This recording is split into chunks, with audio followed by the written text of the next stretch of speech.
And so I finally decided, well, I really am thinking about getting out. I had been saying that for a couple of years, that I've been thinking about it. And I finally decided, okay, I'm going to get out, but I'm going to give myself one more year. And I said, if by January 1st, 19 whatever, I haven't progressed from this point that I'm at now, I haven't gotten a TV credit, that being the key. If I could get a TV credit, then I would say that I had progressed, and that the TV credit would help me progress even further. I would that I would get out of it, and of course I didn't progress. So I tried a little. I put a little effort into getting a TV credit, but not a lot. Which someone could say made it a flawed experiment, but it wasn't. I mean, part of the experiment, part of the factor of that was factored in. You know, I mean, I lacked the ability to get the TV credit, whether it was because of my comedy or because of my ability to actually do it. You know, somehow I lacked the ability, and I define that as having lacked the desire to actually get the TV credit, and ultimately lacking the desire to really be a comedian anymore. The family name is Sterner. Sterner's a Dutch name. My dad's Dutch, and he's a painter. Dutch painter, just like Van Gogh, a famous Dutch painter, except of course my dad paints houses, and my dad would never cut off his ear for someone he loved. Although he did shave his back for the senior prom. Or that low-cut thing he had to. Cleaning toilets just makes you tired. But having a bad set, you know, it eats away at your soul. It's like it's a much deeper hurt kind of thing, you know. It's existential and hard to figure out. I mean, you can get a handle on what you don't like about cleaning toilets. You know what that is, but when you have bad sets, it's hard to, you know, what is going on here? I don't even know, and what am I doing here, and what's funny, what's comedy? That's what I've done with my life. I've lowered my expectations. So I don't want to be a stand-up comedian anymore. I just want to have a job. I just want to have a house. But actually, that's not true that I've lowered my expectations, because that's a lot, having a job and a house and a stereo and a TV. That's stuff I didn't have when I was a stand-up comedian. I didn't have a house. I didn't have friends. So that's actually, I raised my expectations of what I wanted out of life, you know? They charge people by the hour, so they charge them for 2.5 hours, and if I stay there for 3 hours, they still only get paid for 2.5 hours. And then they have to pay you for... But they have to pay me for 3 hours. Look at these fucking faces, man. This is like Dead Poets Society. Does that ring a bell? Does anybody know who the hell these people are? These people are all eating cat food now. Nobody knows who the hell they are because they're all losers. These all are the people that would go up on stage and say, you know, I just broke up with my girlfriend. Like, you want to go to a club and hear about some fucking guy's problems. Like every comedian in the whole wide world, I recently broke up with my girlfriend. That's what you got here. You got a wall full of losers. I'm a loser. It would just be a horrible way to go, is to end up like one of these, like, faceless people. My life's ambition was to be a rocket scientist. And when I graduated, I got the chance to do just that. It was a small company in California called American Rocket, a little private firm. It was run by this guy, George Koopman. And I worked there for about 3 years. George was killed in a car accident, and not long after that, the company started kind of falling apart. And we had a launch test. It didn't go very well. A bunch of the investors pulled out. Everybody got laid off. But I thought it would be, I'd just come back here, send out a bunch of resumes, get another aerospace job. Didn't work out that way. People think of this job like in the same category, say it's working at McDonald's or something, but it's not. It's minimum wage plus tips and mileage, and it's good money. That's my tip sheet so far today. It's $1, 51 cents, $2, and nothing. That's my abbreviation for nothing, CMF. It means cheap motherfucker. I felt guilty being a comedian. You know, like, I'm just not doing anything. I'm getting paid, but I don't have a job. My friends all have jobs and they have to work hard for their money, and I just don't feel right about it. Maybe it's the way I was raised, you know.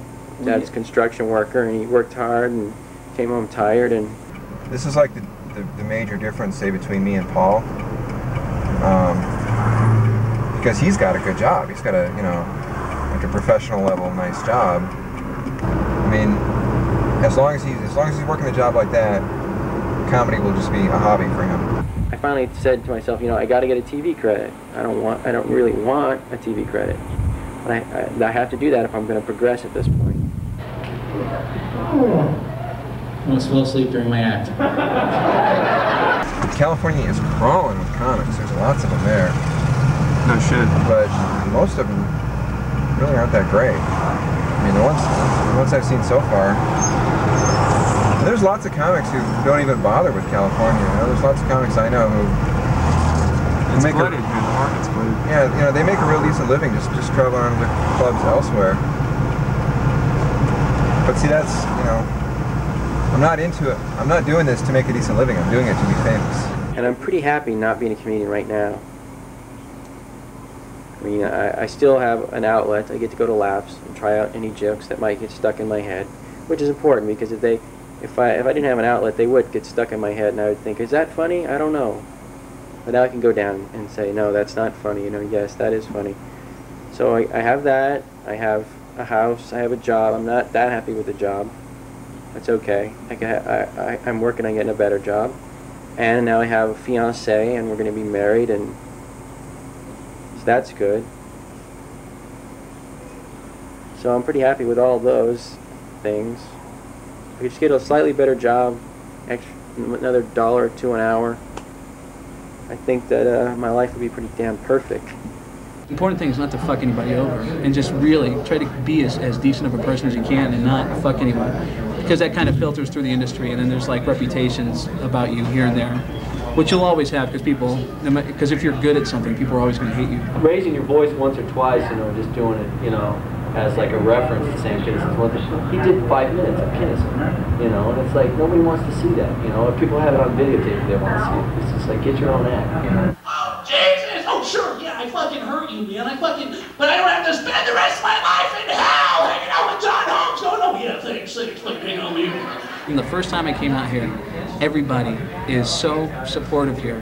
He just needs to be up there to talk, you know what I mean? 40% of all American women have had anal sex. And also be pretty crass and rude, and just not very mindful of his audience at all. 2 out of every 5 women in this room have had it up the butt, and I think that's pretty impressive. Too loud, hacking stuff, not funny. Going to town on some girl's chest, and the last thought that goes through your head before you pass out is, oh, she's got a dick! Oh. First week I did it, a girl came up to me and said, keep coming back. I felt like I was at an AA meeting. I didn't know what the hell was going on. I was like, wow, it's like a 12-step program. It's like, hang in there, Craig. I'm cold and frightened. I love you. Some people have the desire. They want, well, it's more not the willingness, but the desire. The need. They need to be famous. They need to be on TV. They need that. And so, let's put it in a nice way, they desire that. So, honestly, I never really wanted to be on TV. That's it. Thank you very much. And thanks to all the comedians out here who have been really supportive. I appreciate it. Very much so. Thanks. I know that people believe in me, and I feel comfortable on stage. I know I can make people laugh.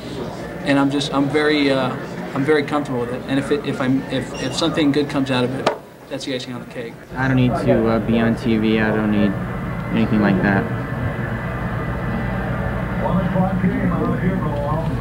All I need is to be here and to perform with, ladies and gentlemen, Jim LaBeouf, Elvis impersonator. That's all I need. This is a lifetime goal right here, achieved, my friend. Love me tender, love me true. Thank you very much. Enjoy the nachos. Never let me go. I'm not doing this to make a decent living. I'm doing it to be famous. Ignition sequence start. 6, 5, 4, 3, 2, 1, 0. All engine running. Liftoff. We have a liftoff.